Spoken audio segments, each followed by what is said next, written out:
Welcome to our lesson about the Combine tool. I've got two solid bodies in my graphic area, a cube in blue and the sphere in red. Let's activate the Combine tool. We'll go to Insert, Features, and select Combine. The first operation type we'll try is Add. Let's select the bodies, the sphere and the cube, and we'll click OK.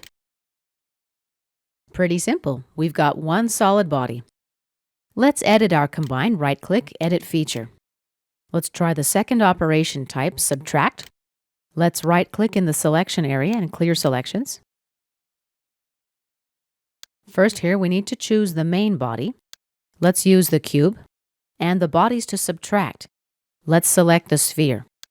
Click OK. And here are our results. Let's right-click and edit this feature again.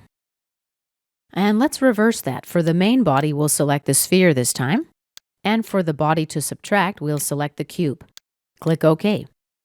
Oops, my selections were cleared. Hang on. Let's try that again. Main body and body to subtract.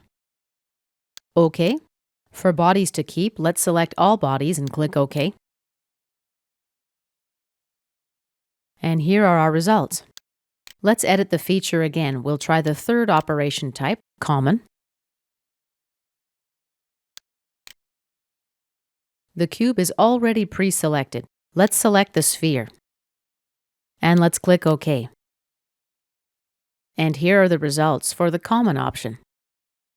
This concludes our lesson about the Combine tool.